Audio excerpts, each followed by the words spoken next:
Le Comptoir, le podcast des GBU.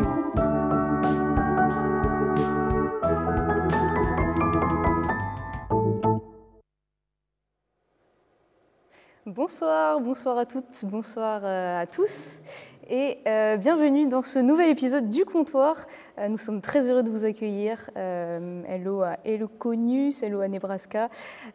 Pour ceux qui nous ont suivis dans nos précédents podcasts, disponibles sur Deezer, sur Spotify, vous remarquerez sans doute que ce n'est pas Daniel qui nous accompagne cette fois, ou pas, parce qu'en fait vous ne l'avez jamais vu avant. Mais c'est Timon qui sera mon co-animateur ce soir. Bonsoir Timon, merci de nous faire l'honneur d'être avec nous ce soir. Bonsoir Laurie, bonsoir à tous et merci pour l'accueil. Voilà. Et le thème de notre soirée, comme vous le savez probablement, c'est donc OK Boomer, quelle place pour ta génération? Et cette soirée vous est donc proposée par les groupes bibliques universitaires et lycéens, donc GBU, GBL, et elle s'inscrit dans le cadre de la semaine de rentrée de l'association. Et donc pour plus d'informations sur cette semaine, les événements qui vont avoir lieu, vous pouvez vous rendre sur le site gbu.fr/bienvenue, avec un E à la fin, il ne faut pas l'oublier. Et on vous redira un petit mot à la fin de cette soirée sur les GBU, donc restez jusqu'à la fin. On a plein de choses à vous dire ce soir. Et donc nous aurons ce soir plein d'interventions différentes, multiples et variées, qui nous feront voyager au travers du temps, au travers des années et au fil des générations. Quels sont les enjeux de ma génération? Quel rapport avec celles qui me précèdent ou qui me suivent? Voilà, c'est autant de thématiques qu'on aimerait vraiment aborder avec vous ce soir. Et nous allons parler de culture, nous allons parler musique et on va discuter de tous ces sujets nous interrogeant aussi sur ce que la Bible a à nous dire sur ce thème. Oui, et alors que vous soyez chrétien, athée, bouddhiste ou même pastafariste, vous êtes les bienvenus, restez avec nous. Et on vous donnera également la parole, vous pouvez mettre des commentaires dans le chat. N'hésitez pas à poser vos questions, à réagir à ce que vous avez aimé ou pas aimé, pas trop, et à commenter. Pour commenter, il faut avoir un compte Twitch, ça prend 3 secondes à créer. Donc on vous invite à le faire pour pouvoir laisser votre petit commentaire avec votre super pseudo. Yes, effectivement. Et pendant que vous créez ce compte, nous, on va vous présenter donc, nos invités de ce soir. Donc, Joa, bonsoir. Bonsoir. Tu es donc étudiante à l'école du Louvre. C'est ça. Et tu fais partie également d'un GBU parisien. Yes. Et donc, ce soir, tu es avec nous pour nous parler d'art et d'histoire de l'art. Donc, tout à fait. Bienvenue. Merci. Marion, bonsoir Marion. Bonsoir. Tu es un peu notre quota boomer, même si tu ne le fais vraiment pas. Tu es responsable national du mouvement des GBU et tu as été prof d'histoire géo dans une vie antérieure. Dans ta vie, tu aimes lire, tu aimes les livres, beaucoup de livres, et tu aimes en particulier la Bible. Et tu vas nous apporter une réflexion biblique sur notre thème des générations. Exactement. Voilà. Voilà, et enfin, tout à l'heure, nous recevrons également Silas, qui est donc étudiant en mathématiques, et Ephrem, qui est lycéen. Et ils vont nous rejoindre pour interpréter un morceau de musique. Ce sera un super duo flûte traversière et violon. Donc voilà, nous invitons encore à rester avec nous. Ouais, pour débuter ce podcast, peut-être qu'il faut commencer par redéfinir les mots-clés de notre soirée, parce qu'on en a conscience. On intitule notre soirée OK Boomer, en pensant être super à la mode, mais on sait très bien que le thème est déjà un petit peu dépassé. D'ailleurs, autour de la table, on sait que on ne l'utilise pas tous. Je vois, tu nous as dit que tu ne l'utilisais pas. Des générations, je ne l'utilise pas. Voilà. Toi, oui. Oui, effectivement. Oui, et déjà, donc on va aussi parler de génération. Et est-ce que vous saviez qu'en fait, une génération, ce n'est pas tellement un concept physique, c'est plutôt un concept, une théorie de sciences sociales. En fait, une génération, alors j'ai regardé la définition sur Google, ça peut plutôt être défini comme un ensemble d'individus qui ont à peu près les mêmes âges ou qui ont vécu à peu près la même histoire. Et donc on parle même des fois de théorie générationnelle quand on essaye de classer les gens en fonction de leur génération. Et donc la génération, comme la généalogie, ce n'est pas du tout une science exacte en fait. Ouais. Et du coup, pour parler de cette expression OK Boomer, c'est apparu sur TikTok, mais ça a été popularisé par une députée néo-zélandaise en 2019 qui faisait un discours sur un projet de loi zéro carbone et qui s'est fait interrompre par un autre député plus âgé qui lui a fait une remarque sur son âge. Et c'est là qu'est sorti le fameux OK Boomer. Alors Marion, il paraît que tu n'es pas une boomer. C'est quoi un vrai boomer du coup? Et non, je ne suis pas une boomer parce que le mot vient en fait de la génération baby boom, la génération qui est née après la Seconde Guerre mondiale, donc 45, fin des années 50 à peu près. Et donc c'est une génération qui est née après l'après-guerre, ils sont très nombreux. Vous êtes en train de payer leur retraite en ce moment et c'est pour ça que vous souffrez beaucoup. Et c'est vraiment, et d'ailleurs le député en question qui lui a fait la remarque était véritablement un boomer, ça veut dire vraiment né dans ces années-là. Et c'est une génération qui est en décalage, je pense, avec les jeunes générations particulièrement, parce qu'ils n'ont pas du tout connu les réseaux sociaux. Ils étaient déjà, ils ont vécu dans un environnement complètement différent pour ce qui est des enjeux écologiques, économiques, etc. Mais j'ai bien conscience aujourd'hui que OK Boomer, c'est devenu juste une façon de dire t'es trop vieille pour avoir les références. Et donc, je m'insurge toujours un peu quand on me dit Boomer parce que je pense que c'est important la rigueur liée au terme. Mais je comprends qu'on ne veut pas dire que je suis dans les années 50, donc j'essaie de ne pas trop m'énerver. C'est bien que tu le prennes comme ça. Ouais, merci. Excellent, oui, merci Marion. Mais rassurez-vous, donc ce soir, on va pas parler seulement des boomers, mais aussi des autres générations, et notamment celles qui ont suivi, puisque donc, suite à la génération des boomers, on trouve les générations X, puis Y, puis Z. Et donc peut-être on va dire un petit mot de la génération Z qui regroupe, j'imagine, une bonne partie d'entre vous. On est sur Twitch, donc voilà. La plateforme exprès. C'est ça, et oui, effectivement. Mais bon, si vous êtes d'une autre génération, vous restez avec nous bien entendu parce que notre soirée est intergénérationnelle. Donc selon les sociologues, la génération Z, ça regrouperait les personnes qui sont nées à peu près dans les années 97-2000 et jusqu'à 2010. Donc ça veut dire qu'en gros, si vous avez entre 10 et 25 ans, vous êtes dans cette génération Z. Et donc la génération Z, ce serait la génération connectée ou zapping, pragmatique, dynamique, habituée au tout de suite et en même temps. Voilà, donc c'est ce que les sociologues disent, c'est pas moi.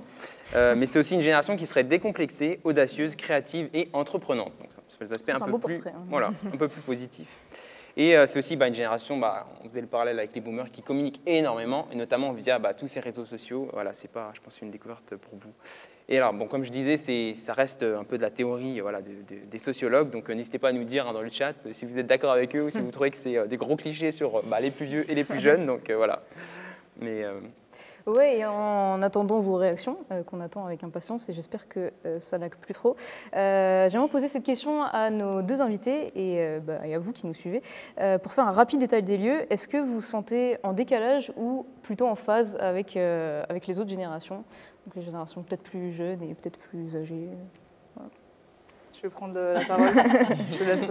Moi, je suis juste à la charnière en fait entre la génération X et la génération Y. Donc je pense, et on dit souvent que la génération X, c'est celle qui réussit à faire le pont.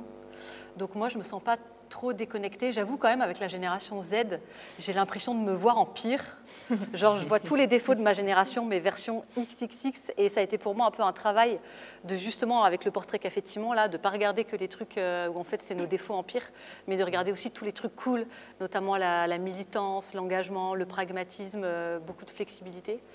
Donc non, je pense que je me sens assez à l'aise après, parce que j'accepte des fois d'être larguée, quoi. Je suis pas mal à l'aise quand je suis dans un milieu où je comprends pas tout, j'accepte et puis je pose des questions et voilà, quoi.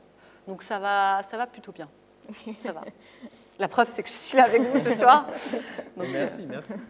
Joël, qu'est-ce que tu dirais, toi, concernant moi, du coup, grosse Gen Z, sur le coup. Je suis clairement pleinement dedans. Et moi, je l'aime bien, cette génération. Elle est cool, surtout au niveau du militantisme. Par contre, c'est vrai que, du coup, sur d'autres aspects, les réseaux sociaux, c'était pas forcément nécessaire, je trouve.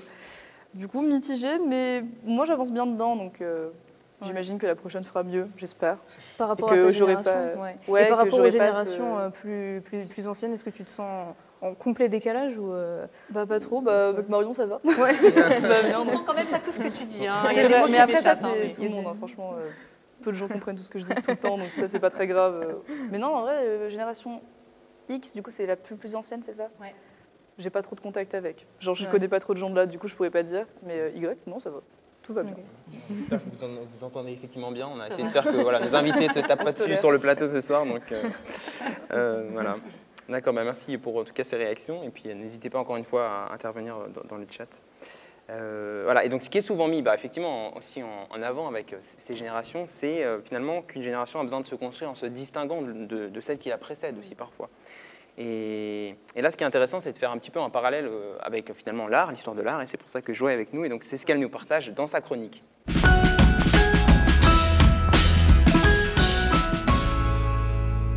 L'art au comptoir. Comme tu l'as dit, du coup, on a toujours exprimé un inconfort, voire parfois un mal-être à adopter les codes de la génération dans laquelle on est né. Et pour ça, l'art est parfait exemple puisqu'il nous accompagne depuis les débuts de l'humanité. C'est le principal moyen d'expression qu'on a, donc on l'utilise pleinement. Du coup, face à ce conflit-là, l'artiste cherche à s'émanciper en créant ses propres codes ou en s'inscrivant dans ce qui a été fait avant. Et pour ça, du coup, je vais vous présenter le clash entre romantisme et réalisme. En gros, oui, je sais, c'est un grand nom. En gros, à la fin du XVIIIe, le réalisme débarque, le romantisme. Non, ok, le romantisme, et c'est un mouvement qui aime laisser une grande part à l'imaginaire et au rêve. Pour ça, le tableau phare, c'est le voyageur contemplant la mer de nuages. Donc, c'est genre le mec en noir qui regarde depuis un rocher une mer de nuages. Ouais, c'est ça. Exactement. Et du coup, ce tableau, c'est de Caspar et David Friedrich, et tout tourne autour de la contemplation de la nature. On brandit vraiment la libre expression de la sensibilité. Juste après, au 19e, on a le réalisme qui est aux antipodes, c'est tout l'inverse. On veut représenter les choses telles qu'elles sont. L'œuvre qui commence ce mouvement-là, c'est l'enterrement à Ornans. Donc c'est un truc qui est énorme, ça fait 3 mètres sur 6 mètres, c'est au musée d'Orsay si vous voulez y aller, c'est vraiment gigantesque. Et la petite histoire, parce que l'anecdote est fun, c'est pour ça que je la mets dans le podcast du coup, c'est qu'en gros, le mec qui l'a peint, c'est Courbet. Et Courbet, il doit peindre une œuvre pour le salon de peinture de 1850. C'est une grosse expo parisienne dans laquelle il n'y a que des œuvres agréées par l'Académie royale qui peuvent être présentées. Et cette académie-là, elle a énormément de règles, c'est une institution de l'État. Courbet va décider du coup de peindre ce truc gigantesque. Et ce format-là, normalement, c'était pour les thèmes religieux, mythologiques et historiques. Du coup, vu qu'il peint un enterrement, donc peu dans les cases présentées, ça va créer une super polémique et c'est une vraie remise en question du coup de la hiérarchie des genres qui est instaurée par les boomers d'avant. Voilà. Mais le summum de ce mal-être, du coup, ça s'exprime principalement dans le dadaïsme, avec une génération d'artistes du coup qui est traumatisée par la Première Guerre mondiale et qui va vraiment chercher à retrouver une liberté, un humour qui sont perdus avec forcément l'horreur de ce qui s'est passé. Parfois, ça passe même par un mépris du passé, hein, vraiment un mépris total, parce qu'il y a vraiment une volonté de faire table rase, de recréer un monde, etc. Mais ça aussi, cette volonté, elle a des limites, puisque en 1917, on a Marcel Duchamp, je ne sais pas si vous voyez qui c'est, mais en gros, son œuvre majeure, c'est l'urinoir. Voilà, exactement. Ouais, c'est au Tate. C'est là-bas, quoi. L'œuvre d'art contemporain. C'est le truc très art nouveau, quoi. Mais en gros, en 1917, il est membre d'un comité du Salon des artistes indépendants. Et en gros, leur règle, c'est ouvert à tout le monde. On expose absolument tout le monde. On n'est pas comme les salons officiels qui ont plein de règles, etc. Donc lui, il va se dire, OK, je vais tester cette ouverture d'esprit-là. Et il va présenter, du coup, un urinoir, signé sous un faux nom, Richard Mutt. Et finalement, l'œuvre, elle va tellement choquer qu'elle va être reléguée hors des espaces d'exposition du salon. Comme quoi, ironie du sort, ça passe pas. Voilà, c'est ça, exactement. Et pour les artistes qui s'inscrivent dans les générations précédentes, je prends l'exemple le plus simple, c'est la sculpture romaine. Tous les marbres blancs que vous allez voir, genre au Louvre, etc., c'est des copies d'originaux bronzes grecs. Parce que la civilisation romaine place vraiment l'art hellénistique comme le modèle. Et en vrai, nous aussi, on le fait, hein, c'est vraiment une norme de beauté artistique. Donc du coup, je vous ai montré que l'art innove, qu'il instaure après des règles qui sont appelées à être inventées ensuite. Et on peut se demander du coup pourquoi les artistes, et du coup par extension les hommes, n'arrivent pas à se satisfaire de ce qui a été déjà fait. Est-ce qu'il faut forcément être incompris pour être artiste? Et est-ce que ce besoin de s'émanciper de la réalité des choses, c'est juste un caprice adolescent? C'est vraiment une phrase de boomer. Ou alors ça tient ses racines dans un mal-être plus profond. Bref. Il y a plein de réponses à ces questions. L'art a essayé, continue et continuera d'y répondre jusqu'à la fin des temps de vie. Voilà.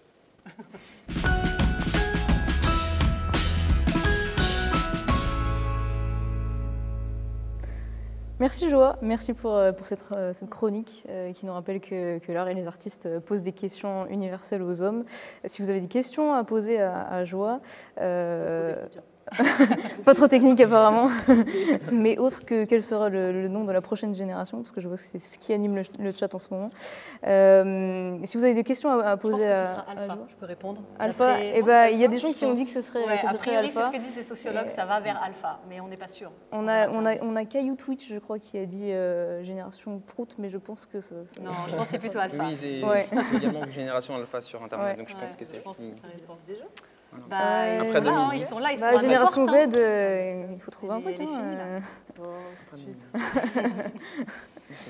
Merci en tout cas, Joie, ouais. pour cette chronique. C'est un peu finalement un historique du hockey boomer, que, si j'ai bien compris, que tu nous as fait, parce que Synthèse, entièrement en roman, c'était manière de dire hockey boomer pour courber à sa génération, Exactement. de même que pour l'urinoir. Un Donc grand merci beaucoup, c'est intéressant. Et moi, à titre perso, je me souviens la seule fois d'ailleurs que j'étais au musée d'Orsay, j'étais effectivement impressionné de voir les dimensions de ce tableau, Ouais. entièrement en plus grand, or, ça, qui est vraiment impressionnant. Ouais, C'est plus grand que ta chambre d'étudiant. C'est ça. effectivement. Ouais, et du coup, c'est intéressant la question que tu poses à la fin de s'émanciper des codes, s'émanciper des codes pour les réinventer. J'ai l'impression que c'est un peu la définition de la jeunesse. Est-ce que c'est un caprice d'adolescent? Et la question que j'ai envie de te poser, c'est qu'est-ce qui fait qu'on est insatisfait quand on est jeune, selon toi?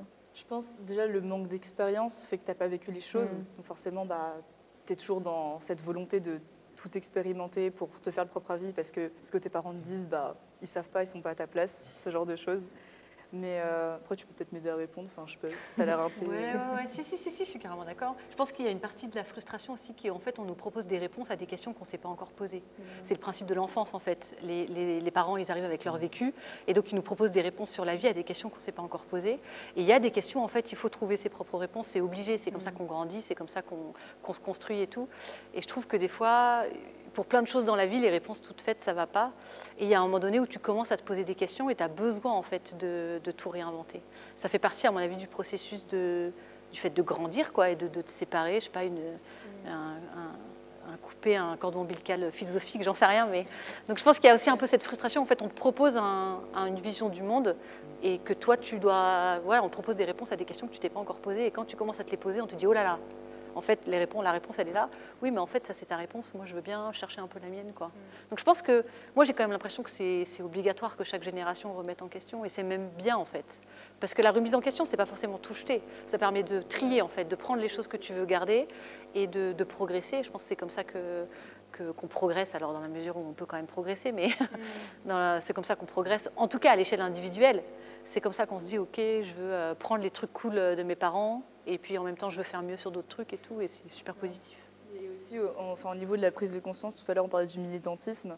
C'est sûr que, des fois, les réflexions déjà faites de nos parents qui ont vécu les choses, etc., elles n'ont pas forcément une prise de conscience sur certains sujets. Du coup, ça peut être un peu compliqué de rester dans ce moule-là quand on se rend compte des problèmes qu'il y a des fois dedans, tu vois. Est-ce que Marion, toi qui as un peu plus d'expérience, donc du coup, est-ce que tu dirais, on est d'accord par rapport à ce besoin de s'émanciper, est-ce que tu dirais que c'est quand même vraiment une caractéristique propre aux jeunes, ou est-ce que passer même les années universitaires et les années de la folle jeunesse, est-ce qu'il peut toujours y avoir quand même aussi ce besoin d'émancipation ou de remise en question? Est-ce que c'est... On parle souvent qu'il y a des crises après régulières, on parle de la crise de la quarantaine, la crise, peut-être des crises toutes les dizaines, mais je pense quand même qu'il y a un truc propre à la construction. Mais c'est ça qui peut être assez intéressant, c'est que je ne sais pas si vous avez déjà entendu, peut-être vous êtes trop jeune, mais vous avez déjà entendu des gens qui changent complètement de vie à 50 ans. Les gens disent « Oh, il fait sa crise d'ado à 50 ans ». Et je pense que c'est un petit peu ça l'idée quand même, qu'il y a des moments où tu réfléchis à qui je veux être en fait. Et il y a des jeunes qui ne se posent pas la question et qui vont se la poser qu'à 40 ans. Et du coup, les choses que nous, on a fait à peut-être 15 ans, 16 ans, de tout remettre en question parce qu'on veut choisir quel genre d'adulte on veut être. Certains ne se posent jamais la question, en fait. Ils suivent ce que la société leur dit, ce que leurs parents leur disent, puis tout d'un coup, à 40 ans, ils ont une révélation. Ils se disent, en fait, c'était pas du tout ça la vie que j'avais choisie. Donc je pense que c'est quand même plutôt un truc de jeune, parce que c'est le moment où tu te construis, où tu te dis, je suis le fruit d'une éducation, mais je veux savoir, je veux choisir, moi, qu'est-ce que je crois, quel type de personne je veux être. Mais ça peut aller plus tard en fonction de ton vécu, en fonction de si tu n'as pas vraiment vécu ces trucs-là, ou si tu as des prises de conscience tardives pour des trucs aussi. Pendant le confinement, moi j'ai vu plein de gens de ma génération qui tout d'un coup se rendaient compte qu'en fait, désolé Timon, mais être ingénieur ça servait à rien et qu'il valait mieux aller lever des chefs dans le Cantal. Et, ça je parle de mon frère, petite dédicace. Non mais je pense que c'est important de dire qu'il peut y avoir d'autres prises de conscience à des moments où tu prends, il y a une chose qui arrive dans ta vision du monde et qui te fait tout réévaluer, et ça peut arriver à tout âge. Moi, j'ai un peu l'impression que c'est aussi une question de génération. Où tu disais, dans les générations précédentes, il y avait des crises qui se faisaient un peu peut-être par palier, mais que dans les générations actuelles, en fait, les jeunes ont aussi un peu, et je m'inclus dedans, hein, ont aussi un peu du mal à ne pas être en crise un peu perpétuelle, tu vois, et se posent ces questions tout le temps, en fait. Ouais, tu parlais de personnes qui changeaient de métier parce qu'ils se rendaient compte que ça leur plaisait plus. Mais j'ai l'impression que c'est beaucoup plus commun maintenant de changer de métier très souvent, en fait. Oui, mais c'est aussi parce que je pense qu'il y a à la fois une quête de sens qui est plus forte dans votre génération, mais aussi le fait que la situation économique n'est pas la même. Enfin, vous allez plus galérer que ce que mes parents ont galéré et que ce que déjà moi j'ai galéré. Et que donc le changement de boulot, c'est pas juste parce que ça peut être une partie qu'en fait on veut du changement, mais ça va être aussi tout simplement la réalité économique qu'en fait il va falloir être flexible pour pouvoir avoir une carrière en entier et tenir jusqu'à la retraite, parce que ça va être long, les gens, je vous préviens. Ça s'allonge. Oui, le contexte économique ou écologique, comme tu dis, n'est pas tout à fait le même, mais je pense qu'on aura l'occasion d'en reparler un peu plus tard dans la soirée. Mais merci en tout cas pour ces réponses. Et encore une fois, n'hésitez pas à réagir dans le chat avec nous ce soir. On veut vraiment que ce soit quelque chose d'interactif aussi. Voilà, donc sinon on va peut-être passer la parole à tout Marion. à fait. Je regarde pour voir si on a autre chose déjà que des questions. Il y a autre chose que des trolls dans le chat. Est-ce que Saint-Augustin arrive bientôt? Et des questions de chat. Ils se parlent entre eux, j'ai l'impression. Caillou Twitch, toujours très intelligent, nous dit nos jeunes aiment le luxe. Je lis et j'ai pas lu à l'avance, hein, donc j'espère que c'est intelligent. Nos jeunes aiment le luxe, ont de mauvaises manières, se moquent de l'autorité et n'ont aucun respect pour l'âge. À notre époque, les enfants sont des tyrans, disait Socrate. Hashtag plus que boomer, hashtag nothing new. Ok, d'accord. C'est très intéressant de voir que c'est un truc vraiment très vieux, c'est un truc de boomer. C'est ça. Je pense pas que ça changera un jour, en vrai.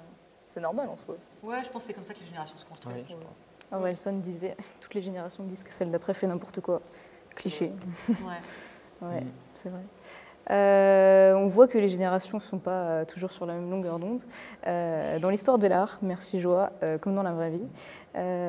Par exemple, je ne sais pas combien de fois des personnes plus âgées vous ont posé la question de qu'est-ce que tu veux faire plus tard ou qu'est-ce que tu fais comme étude dans la vie. Si vous avez une idée du nombre, n'hésitez pas à le dire dans le chat. Si vous en avez marre de cette question, vous pouvez aussi vous défouler dans le chat.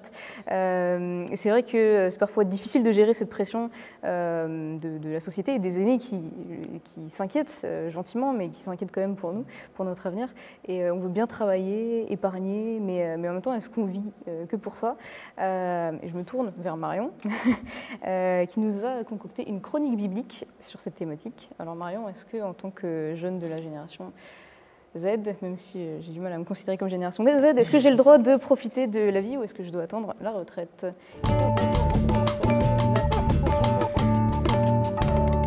La Bible au comptoir. Est-ce que vous avez remarqué que, concernant la jeunesse, la société a des injonctions contradictoires? Oui, je dois remarquer, donc on est bon. On vous dit carpe diem, profitez à fond, éclatez-vous, on n'a qu'une seule fois 20 ans.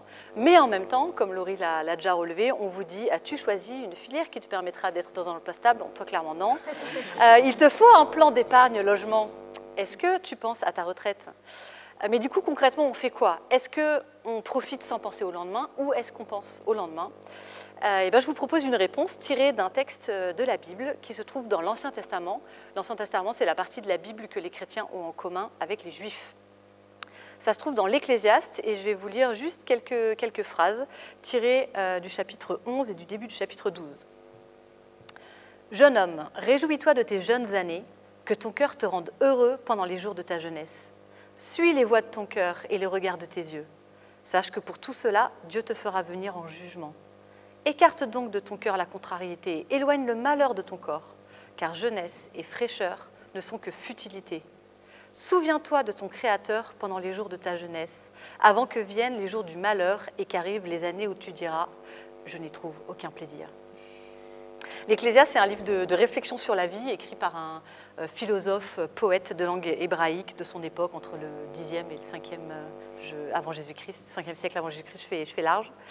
Et l'idée principale de son livre, c'est la suivante. Joie dirait « Tout n'est que fumée ». Vanité des vanités, tout est vanité, rien ne sert à rien, tout est futile, pardon. La vie est absurde, merci, bonsoir. Et on retrouve cette idée dans le texte qu'on a lu. La jeunesse est futile, désolée pour vous, parce qu'elle mène à la vieillesse. Et la vieillesse est futile, désolée pour moi, parce qu'elle mène à la mort. Mais du coup, carpe diem, parce que si rien ne sert à rien, il reste juste qu'à profiter de la vie à fond et à faire tout ce que la vie nous propose. Alors le texte, vous avez remarqué, commence par un jeune homme, hein, mais c'est juste un principe littéraire de la philosophie de l'époque de parler à un jeune disciple réel ou imaginaire. Donc rassurez-vous, jeunes filles, vous êtes aussi concernées. Donc jeunes filles et jeunes hommes, éclatez-vous, réjouis-toi le jeune. Et le cœur content, fais ce que tu aimes, c'est le sens de suis les voies de ton cœur. Et fais ce qui te fait envie, c'est le sens de suis le regard de tes yeux. Écarte la contrariété de ton cœur et le malheur de ton corps. Concrètement, écarter la contrariété de son cœur, c'est ne fais pas ce qui abîme ton cœur. Genre, t'inquiéter, notamment pour des trucs pour lesquels tu n'as aucune prise, comme vais-je devoir reprendre les cours en Zoom cette année? Vais-je trouver un emploi après mes études? Est-ce que les gens m'aiment? Et éloigne le malheur de ton corps, c'est aussi ne fais pas des choses qui font du mal à ton corps. Ton corps ne restera pas longtemps ton ami, je t'assure. Il ne restera pas longtemps à son plein potentiel, donc évite de le maltraiter au seul moment de ton existence où il est sympa avec toi. Mais amuse-toi, profite, carpe diem. La jeunesse va passer vite, on va vieillir, enfin surtout vous. Moi, c'est déjà un peu fait. On va mourir et il arrivera un temps, nous dit l'Ecclésiaste, où toi, le jeune, tu diras « je n'y prends aucun plaisir parce que tu seras vieux ». Donc, si tu peux kiffer aujourd'hui, est-ce qu'on dit encore kiffer? Ah ouais, on dit encore, c'est bon. Si tu veux, si, j'ai la caution de joie, c'est bon. Si tu veux kiffer aujourd'hui, fais-le. Et du coup, là, les injonctions contradictoires, profite aujourd'hui et pense à demain, elles ne sont pas contradictoires.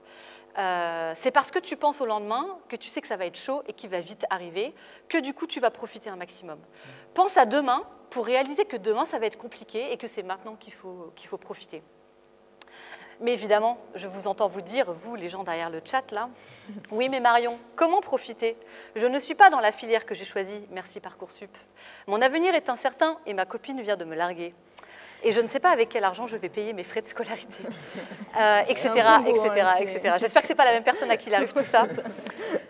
Non, je suis désolée, j'espère que des solutions seront trouvées pour tout ça, mais c'est bien de noter que l'Ecclésiaste, il parle de suivre son cœur et ses yeux. Et le cœur, en hébreu, ce n'est pas juste le siège des émotions, comme c'est le cas pour nous en Occident, c'est aussi le siège de la pensée, de la décision.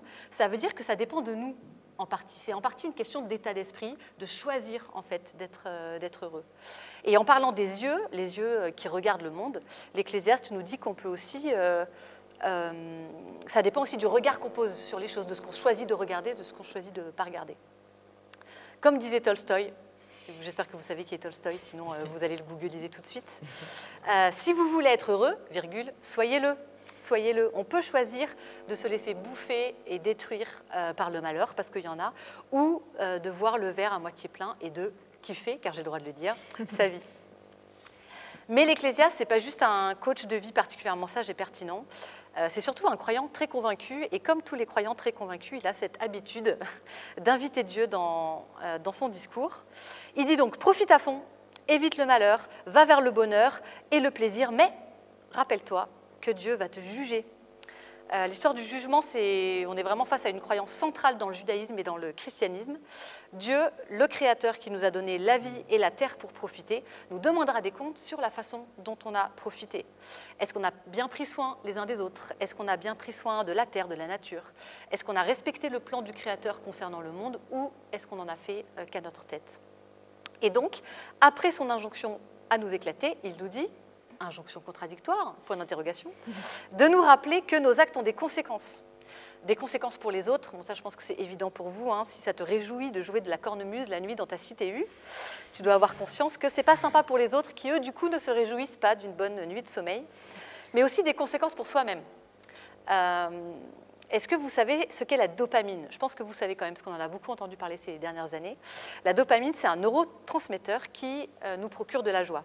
Les réseaux sociaux, Netflix et la drogue libèrent de la dopamine dans notre cerveau et Du coup, ça nous réjouit. Ça nous réjouit, mais ça nous rend dépendants. Il nous en faut de toujours plus. Et finalement, on est de moins en moins heureux et de moins en moins contentés. Avec la même dose, on est moins heureux, il en faut plus. Et au bout d'un moment, comme les journées n'ont que 24 heures, on est forcément frustré.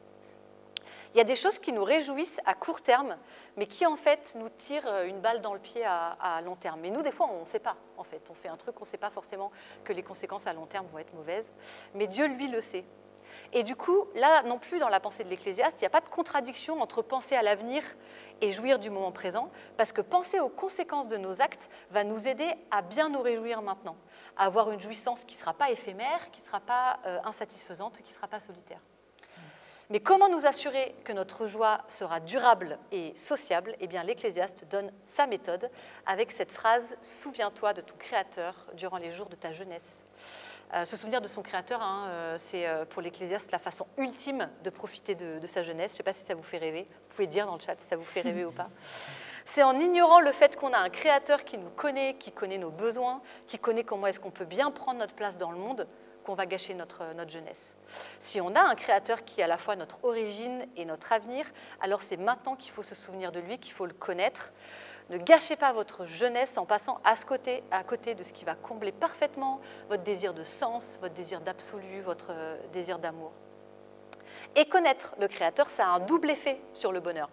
Vous aurez d'abord de la joie parce qu'il vous aime. Il l'a prouvé en venant lui-même dans le monde incarné en Jésus-Christ. Jésus qui a vécu la vie sous le soleil, qui a profité, qui a souffert et finalement qui est mort pour que nous puissions profiter d'une relation à Dieu sans être angoissés par nos erreurs ou culpabilisés par nos fautes.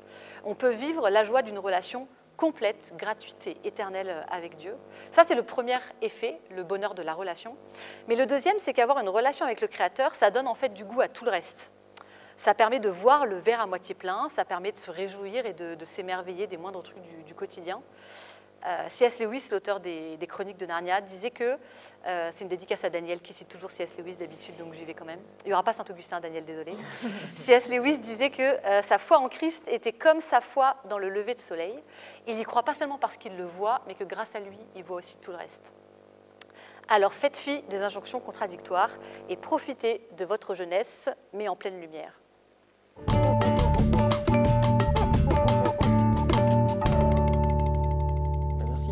Pour cette chronique qui fait du bien. Hein. J'ai kiffé ta chronique. T'as kiffé ma chronique. Voilà, hein. Comme quoi, les boomers ont aussi des choses intéressantes à nous dire. Ou les quasi-boomers.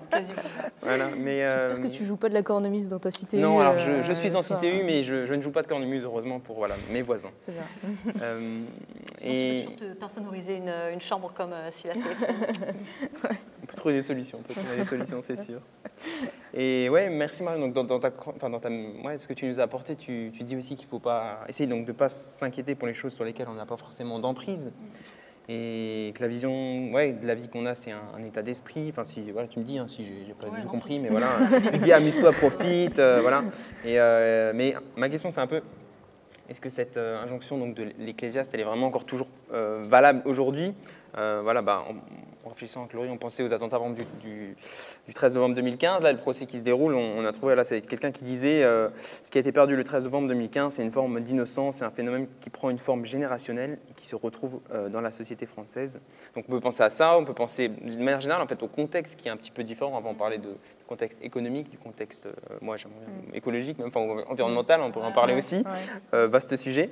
Donc ma question, c'est ça, est-ce que c'est pas finalement un peu plus compliqué pour nos générations que pour les générations précédentes typiquement celle des baby boomers. Est-ce que c'est pas plus compliqué donc de faire fi des injonctions contradictoires C'est peut-être plus compliqué que les baby boomers, mais c'est pas plus compliqué que ceux qui ont fait la guerre quand même.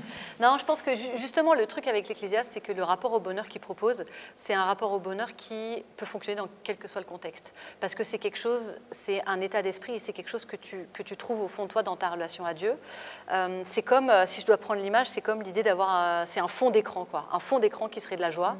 Et après, par-dessus, il peut y avoir des choses difficiles qui arrivent, les petites icônes là, vos toutes petites applications, certaines qui vont procurer plus de joie, d'autres qui vont procurer plus de difficultés. Mais la personne au repos, oserais-je dire, en fait, elle se sent bien et il n'y a pas cette espèce de vide et d'impression de vanité, quoi. Parce qu'il y a un sens profond, il y a une joie profonde. Et je pense que c'est pas... Des fois, on assimile un peu la joie à un état de béatitude, d'ignorance, la joie des enfants qui sont innocents, qui ne savent pas encore que la vie est dure, etc. Mais il y a aussi une forme de joie plus adulte et vachement profonde, où c'est pas qu'on est dans le déni par rapport aux événements, c'est qu'on voit le monde tel qu'il est, et au milieu de ce monde tel qu'il est, on voit aussi les trucs cool, et on s'arrête pas juste aux choses qui sont difficiles, on voit le potentiel plutôt que de voir les choses négatives. Mais c'est vrai que ça a un présupposé qu'en fait, on pense qu'il y a un sens à tout ce qu'on vit. On pense que l'univers a une destination. C'est un truc de croyant, en fait, de pouvoir se dire, il y a plus que juste les difficultés que je vis maintenant, il y a quelque chose qui arrive, il y a la lumière au bout du tunnel, quoi. Mais je pense que ce n'est pas censé dépendre du contexte, parce que ce n'est pas une joie où en fait on est tout le temps heureux et on pleure jamais et tout. C'est quelque chose d'un... Ouais, c'est plus comme un état d'esprit permanent qu'on a, où en fait, globalement, on va bien, quoi. Comment ça va? En fait, globalement, ça va bien. Il y a des choses dures, mais en fait, quand même, ça va bien. D'accord. Donc pas une joie candide, mais plutôt un état d'esprit de... Ouais, d'accord. Ouais, ok, merci, c'est intéressant. Mais du coup, concrètement, comment ça se passe? Comment le fait de savoir que tu as un Dieu créateur qui t'aime, ça t'aide à voir le sens, à avoir du sens dans ta vie? Concrètement, comment ça se manifeste? Mais je pense que c'est la question de l'avenir déjà. Si on reparle des questions d'écologie, moi j'ai assez à cœur ces questions-là.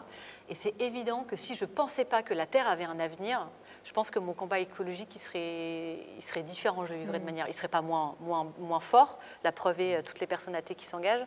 Mais je pense que moi, il y a une partie de ma passion pour ça qui est le fait que je sais qu'en fait cette Terre, on n'a pas fini avec et que donc ça vaut le coup de s'investir parce que je sais que la Bible dit que Dieu a un avenir pour cette terre et donc ça me motive à m'investir. Donc je pense que ça crée de l'enthousiasme pour créer des relations avec les gens, l'enthousiasme pour s'engager parce qu'on pense que tout ça n'est pas vain. Je ne pense pas que ça va s'arrêter avec la mort. Je pense qu'il va y avoir des choses après et que donc ça vaut le coup d'investir dans le quotidien. Et puis je pense pour les petits trucs un peu du quotidien, j'ai pas l'impression que tout dépend de moi tout le temps et que je dois un peu tenir les rênes de ma vie comme ça et que j'ai pas intérêt à faire un mauvais choix sinon ma vie va être trop pourrie. Je peux juste faire les trucs qui sont devant moi, faire les choses que j'ai envie de faire, prendre du plaisir et je suis carrément détendue parce que je sais qu'il y a un Dieu au-dessus qui veille sur moi et que j'ai pas l'impression qu'en fait chaque décision, c'est bon, peut-être je vais prendre la décision qui va ruiner ma vie, quoi. Je peux juste avancer tranquille en étant déstressée, quoi. Donc moins de stress et savoir que Dieu est au contrôle. Ouais. On a une question alors, on a plusieurs questions. Eliconius qui dit comment on fait de façon pratico-pratique pour prendre plaisir en Dieu? La weed me paraît plus efficace pour ça. Je pense qu'il y a déjà un petit peu répondu. Est-ce que tu veux rajouter quelque chose ou... Oui, je pense pas que l'Ecclésiaste il dit juste que le seul plaisir, on doit le prendre en Dieu. Il dit qu'on doit prendre tous les plaisirs comme venant de Dieu, ce qui est un petit peu différent. Donc, il va y avoir du plaisir dans la relation. Le fait, je sais pas, mais quand vous êtes amoureux de quelqu'un, des fois, juste le fait de savoir que la personne vous aime, qu'elle est là, qu'elle vous trouve cool, et juste d'être avec elle, ça suffit. Il y a déjà un plaisir qui est généré. Alors, c'est pas exactement pareil, la relation à Dieu que la relation de couple, mais c'est quand même une métaphore qui est prise dans la Bible, donc allons-y. Il y a quand même l'idée juste de savoir qu'il y a une autre personne qui s'inquiète de toi. Puis bon, là, c'est quand même un petit peu le Dieu de l'univers qui s'intéresse à toi et ta petite vie qui peut paraître un peu ridicule. Je pense que ça crée déjà du plaisir. Et puis en plus, comme je disais, il y a tout... Par exemple, si je vois un coucher de soleil, je prends non seulement du plaisir parce que c'est beau, et je prends encore plus du plaisir parce que je me dis, purée, il y a un Dieu qui s'est dit, tiens, on va faire un truc beau pour des gens, quoi. Pour que les gens ils aient leur plaisir. Et ça me fait prendre encore plus de plaisir que juste le fait de savoir qu'il y a un coucher de soleil. Donc il y a le plaisir de la relation, mais il y a aussi, je trouve que ça donne aussi du relief à tous les petits plaisirs du quotidien, de savoir que c'est pas juste accidentel que les fleurs soient si belles, c'est aussi une intention de quelqu'un qui a voulu qu'on dise « Ah, c'est trop beau ». Voilà. En tout cas, ça marche sur moi, à fond, les fleurs. Okay, parfait. On a une question, est-ce que tu peux répondre en oui ou non? Question de PL8IAD, je pense que c'est quelqu'un qui est tombé sur son clavier quand il a fait son pseudo. C'est un chat, c'est son chat qui a écrit. C'est ça. Question, es-tu heureuse? Ouais. Très bien, ouais, merci. Je suis heureuse. C'est clair. Ouais. Merci pour cette réponse concise et claire. Et voilà, donc je vous en avais parlé au début de la soirée et c'est à présent le temps de notre petit moment musical. Donc bon, n'hésitez pas à continuer à échanger avec nous. Mais nous avons la chance d'avoir donc 2 musiciens ce soir, 2 frères talentueux. Donc j'ai nommé Silas et Ephrem, qui vont nous interpréter donc au violon. Je les invite déjà à s'avancer. Ils vont nous interpréter au violon et à la flûte traversière. Hein, je ne l'ai pas oublié, ils sont 2. Le Libertango de Piazzolla. Voilà, donc on leur laisse la place et on revient avec vous dans un instant.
Merci beaucoup Silas et Ephrem. On vous invite à nous rejoindre. Venez avec nous.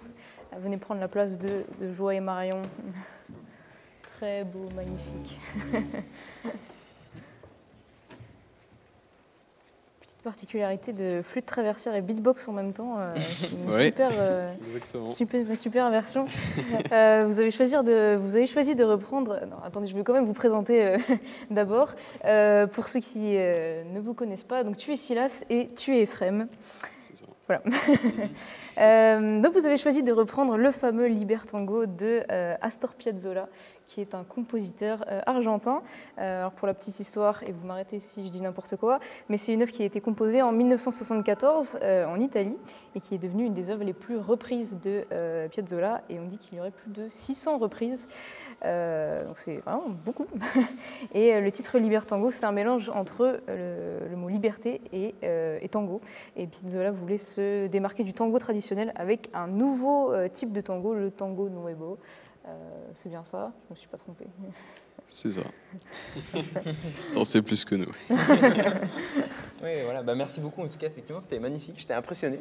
Ouais. Et je me demandais pendant que vous jouez, est-ce que finalement, en quoi ce morceau, peut-être il vous fait un peu penser à notre thème de ce soir? Qu'est-ce qui vous semble en lien? Alors que ce soit, mis à part peut-être que Piazzolla est de la génération boomer, hein, on passera, je ne sais pas, je ne le connais pas bien.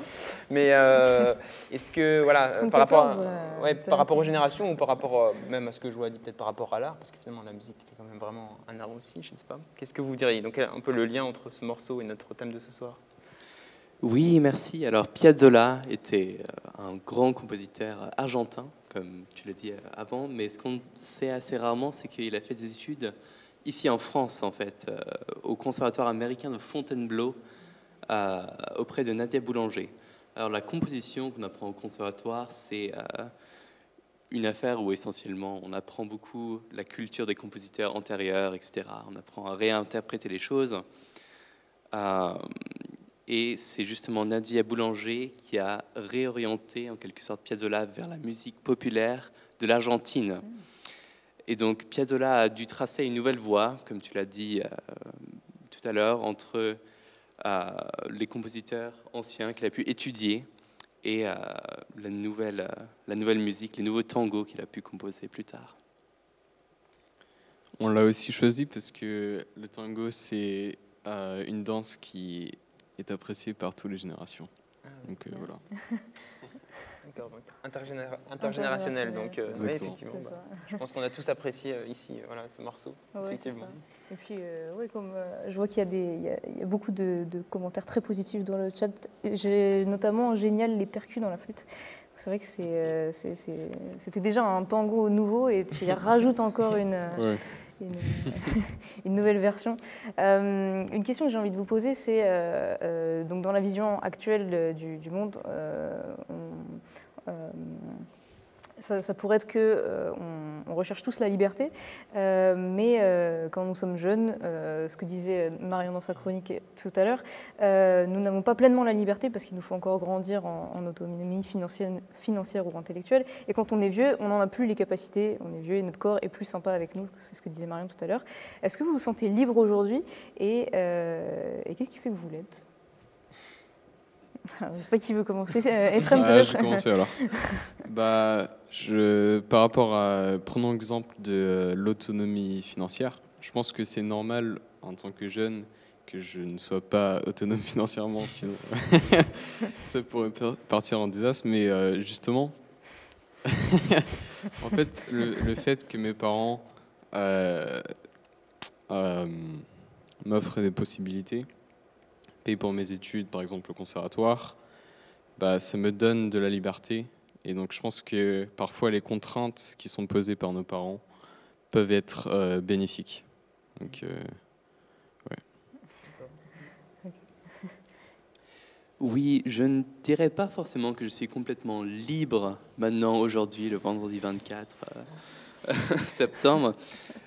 Parce qu'on a quand même un certain nombre de responsabilités dans la vie. Bon, pas de grandes responsabilités, hein, mais on a des responsabilités envers nos études, par exemple. Il faut étudier pour avoir des diplômes, etc. Et à chaque fois, c'est un arbitrage, en quelque sorte. Dans quelle mesure est-ce que je veux toujours pouvoir avoir la liberté maximale ou alors pouvoir avoir des responsabilités pour progresser dans la vie, par exemple, je ne sais pas, au conservatoire pour progresser au violon ou autre chose. Donc je ne dirais pas forcément que je suis complètement libre, mais je fais des choix pour avoir des responsabilités qui peuvent permettre de progresser. C'est très sage. Qu'est-ce que tu en penses, Timon, toi ? Tu te sens libre Est-ce que je me sens libre ? C'est une bonne question, ça, effectivement. Je pense que, comme ça a été dit, moi je suis aussi dans le même cas que certains d'entre vous, je suis encore étudiant, je suis encore dépendant donc, financièrement de mes parents. Et je pense que on a de la chance déjà aussi, on peut dire, d'être dans un pays qui nous accorde une certaine liberté quand même vraiment. Moi je pense souvent aussi parfois à d'autres pays, je me dis j'ai de la chance de vivre dans ce pays finalement. Donc j'ai quand même, alors on a beau dire, ça fait, la liberté c'est aussi un sujet qui fait débat en ce moment, je ne vais pas rentrer dans les polémiques, mais je me dis on peut quand même être, des fois je suis aussi dans cette attitude un peu d'être reconnaissant par rapport à d'autres personnes. Voilà, je me dis, alors je ne suis pas totalement libre et je ne pense pas que la liberté non plus c'est pouvoir faire tout ce que je veux et voilà, sans avoir aucune contrainte, c'est ce qui a été dit. Mais donc non, je suis pas totalement libre, je pense, mais je suis vraiment reconnaissante de la liberté qui m'est déjà accordée. Voilà, ce serait ma réponse. Je pense. Très, très satisfaisant. Merci beaucoup. Maintenant. Et est-ce que je regarde vite fait le chat pour savoir si nous avons des questions pour nos amis Silas et Ephrem. Beaucoup de retours très positifs, en tout cas, comme on l'a dit, donc ça vous a été très apprécié. Clap, clap. Clap, clap. Voilà. Excellent.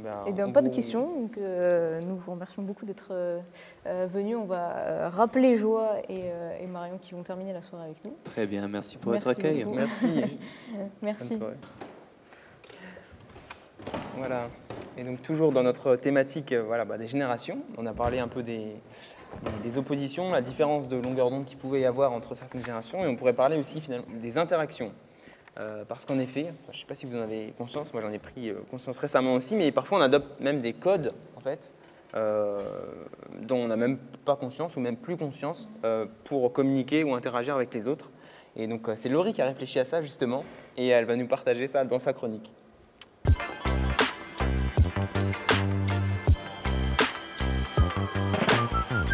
Discussion au comptoir. Comme nous parlons génération ce soir, j'aimerais vous parler d'interaction entre ces différentes générations. Alors à force de grandes observations, j'ai pu noter des manières différentes d'interagir entre les gens de ma génération et d'autres générations, c'est-à-dire les vieux.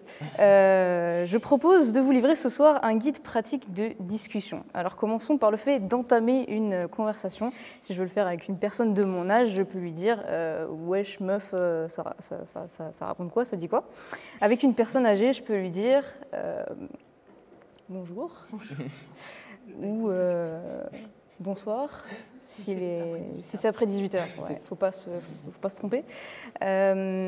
Autre exemple, si je veux devenir amie avec quelqu'un de mon âge, je peux lui dire est-ce que tu veux faire ce projet de groupe trop relou avec moi? On finira à l'arrache à la dernière minute, on ne dormira pas, on perdra 5 ans d'expérience de vie, mais au moins on pleurera ensemble. Si je veux devenir amie avec un vieux, je peux lui dire bonjour, moi c'est Laurie. C'est plutôt une bonne entrée en matière. Enfin, dernier exemple de ce guide de discussion intergénérationnel qui, je le sais, vous est déjà très utile. Si je veux partager des moments avec une personne d'une vingtaine d'années, je peux lui dire « Hey, tu veux qu'on aille boire un café ?» Et il y en a un pas trop dégueu à 40 centimes dans la machine du 4e. Avec un vieux, je peux lui dire « Bonjour, moi c'est Laurie. » Voilà, je sèche un peu, mais comme je vous ai déjà donné pas mal d'exemples avant et d'idées avant, vous devriez vous en sortir.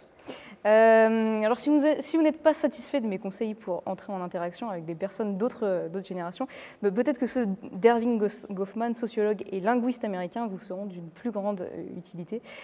Pour Goffman, nous jouons tous un rôle lorsque nous interagissons avec des gens et nous voulons préserver notre face. Notre face, c'est l'image que les gens ont de nous. C'est-à-dire qu'à chaque fois qu'on interagit avec quelqu'un, on met en jeu notre image, et donc chaque interaction est un potentiel danger pour nous.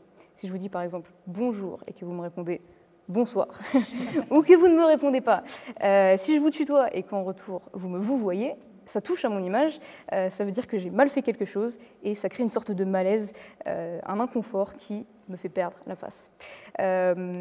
Mais pour que nous ne ressentions pas chaque interaction comme un danger, nous mettons en place des rites d'interaction qui nous font nous sentir plus en confiance. Ça peut être une certaine manière de se saluer, des remerciements, des compliments ou des vœux dans certaines situations. Et ça préserve notre face en même temps qu'elle préserve notre relation avec l'autre personne avec qui on parle. Elle ne nous a pas mis en danger, je peux rester amie avec elle. Comme c'est ritualisé, on a peu de chances de se tromper et donc c'est safe. Alors dire que chaque interaction c'est un danger, c'est pas forcément un super conseil, merci Goffman, je trouve que le mien était un peu meilleur. Mais qu'est-ce que ça nous dit sur les interactions intergénérationnelles? Eh bien, nous avons tous des rituels d'interaction, mais ils peuvent être différents en fonction des générations, et c'est ce qui peut nous amener à notre perte. Or, ce que nous cherchons, c'est l'unification. Nous cherchons à vivre les mêmes expériences sociales. Nous sommes souvent dans le mimétisme, nous reprenons les mêmes formules, les mêmes expressions que les gens qui sont autour de nous pour appartenir à un groupe et ne pas être exclus. Et je te vise pas. Hein. Et si d'autres ne les comprennent pas, c'est gênant pour nous. Nous pouvons alors rejeter la différence parce qu'elle nous met en danger, ce qui nous amène au final à une non-contemporanéité de nos contemporains. Alors, c'est pas pour faire la bonne élève, mais j'ai quand même essayé de relever le défi en discutant avec des gens avec qui c'était assez facile d'avoir des interactions, qui j'en étais sûre ne me feraient pas perdre la face. Des vieux de plus de 80 ans avec un Alzheimer. Ok. C'est safe. C'est assez safe, ouais. Et ben ils m'ont mis dans la panade, hein. Ils m'ont mis dans le mal, dans la misère. J'ai eu la même discussion 3 fois avec la même dame, sans interruption. Une vieille m'a pris pour un monsieur, elle m'a appelé Maurice. Ils ne comprenaient pas la moitié de ce que je disais, soit à cause du vocabulaire, soit parce qu'ils étaient complètement sourds. Parce que tu parlais trop vite. J'essaie de ralentir pourtant. Tous les codes d'interaction étaient brisés, et ben ça s'est bien passé quand même. Pour en finir avec Goffman, une citation. Il disait Le mois est en partie un objet cérémoniel et sacré qu'il convient de traiter avec le soin qui s'impose. Il s'ensuit qu'en un sens, ce monde profane n'est pas aussi irreligieux qu'il y paraît. Bien des dieux ont été mis au rencard, mais l'individu demeure obstinément déité d'une importance considérable. Il avance avec une certaine dignité et reçoit un grand nombre de menues offrances. Il est jaloux de son culte. Chaque interaction est un danger potentiel, et j'imagine que les plus introvertis d'entre nous le ressentent plus intensément. Alors pourquoi n'arrivons-nous que difficilement et rarement, au prix d'efforts intenses, à avoir des relations apaisées entre d'autres générations? Est-ce que nous faisons de nous-mêmes nos propres dieux, qui nous donnons beaucoup d'importance?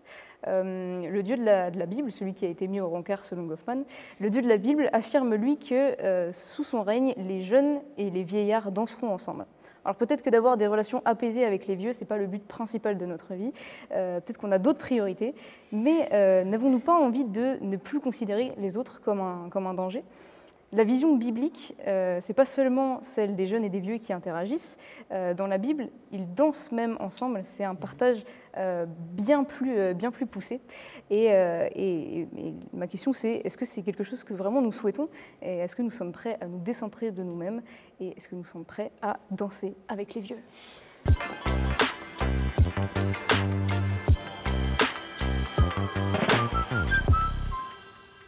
Merci beaucoup, Laurie, pour cette chronique. Enfin, avec plaisir. J'ai appris beaucoup de choses. Hein. Moi, je suis à Voilà. fond pour danser le tango avec C'est ça, c'est ça. On va rappeler si on c'est met Ephraim. la et on y va. Hein.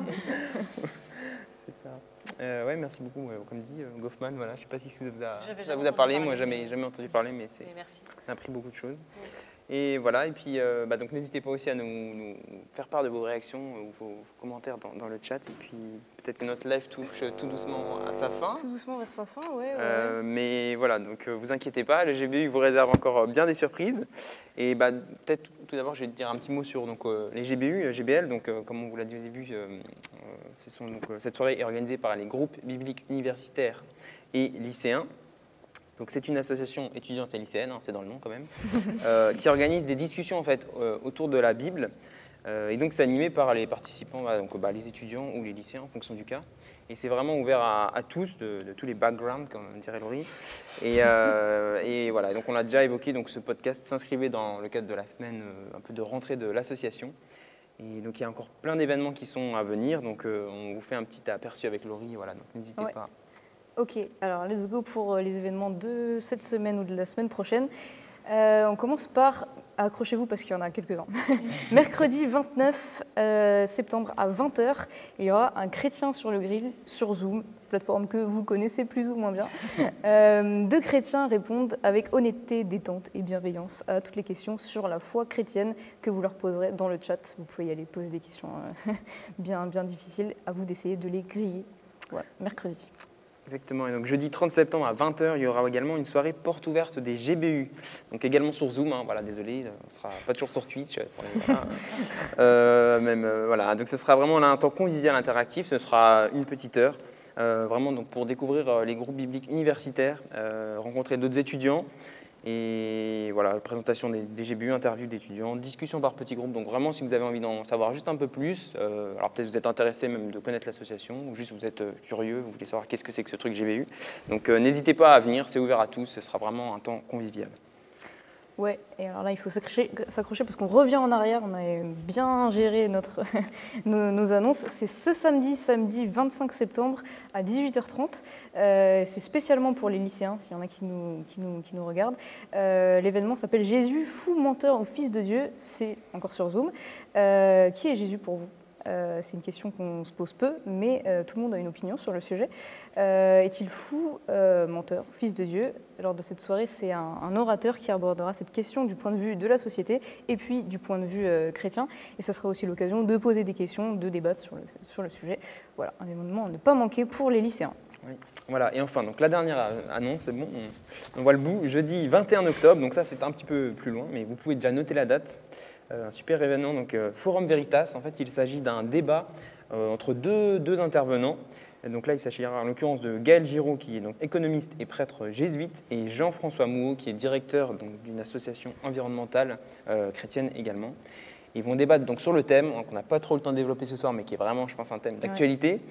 Crise écologique, quel salut pour notre planète. Donc si vous êtes intéressé par ces enjeux, vraiment, n'hésitez pas, jeudi 21 octobre. Ouais, un thème déjà abordé il y a longtemps dans la Bible, tu le citais dans l'Ecclésiaste, le thème de l'écologie. Oui, tout à Donc fait. la Bible a des trucs à dire dessus et les gens ont des trucs à dire dessus. Pour retrouver toutes ces infos, rendez-vous sur le site qu'on a donné en tout début de live, gbu.fr/bienvenue, bienvenue toujours avec un E à la fin. Voilà. Voilà, et puis enfin, n'oubliez pas donc, que vous pouvez retrouver l'intégralité des podcasts du comptoir sur Spotify et sur Deezer. Donc, et voilà, votre plateforme préférée en tout cas. Voilà. Et puis, notre live commence vraiment à se terminer. Merci à nos deux invités. Merci Marion. Merci Joa. Merci Silas et Ephrem. Et voici venu le traditionnel moment de remerciement parce qu'il y a beaucoup de gens derrière cette soirée. Merci à l'équipe technique qui a répondu présente ce soir. Merci au Studio des Cèdres qui nous a permis de réaliser ce live. Vous pouvez le suivre sur les réseaux sociaux, sur Facebook, sur Instagram et sur leur site internet studiodescèdres.com. C'est ça ? C'est ça. On va dire que c'est ça. C'est ça. Merci également à l'église de Melun qui nous a accueillis ici pour les locaux. Merci à l'équipe déco, merci à Laetitia, merci à Lauricia qui nous ont fabriqué ce magnifique décor, voilà, qui était quand même assez stylé. Et merci à vous de nous avoir suivis. Je sais qu'il y avait le GBU d'Hydro, dédicace au GBU d'Hydro qui se réunissait pour suivre la soirée. Vous avez peut-être été plusieurs à suivre tous ensemble. Merci d'avoir participé dans le chat, c'était super. Et voilà, n'en déplaise à Daniel, nous n'aurons pas de citation sur Saint-Augustin pour conclure ce podcast, parce que Daniel n'est pas là. Mais voilà. Mais en tout cas, mais tant pis, exactement. Voilà. Si tu en as une, t'as qu'à la mettre dans le chat. Voilà, donc en tout cas, nous souhaitons une bonne soirée vraiment à tous, et puis nous vous disons à très bientôt dans un nouvel épisode du comptoir. Et voilà. Merci à vous. Bonne soirée. Bonne soirée.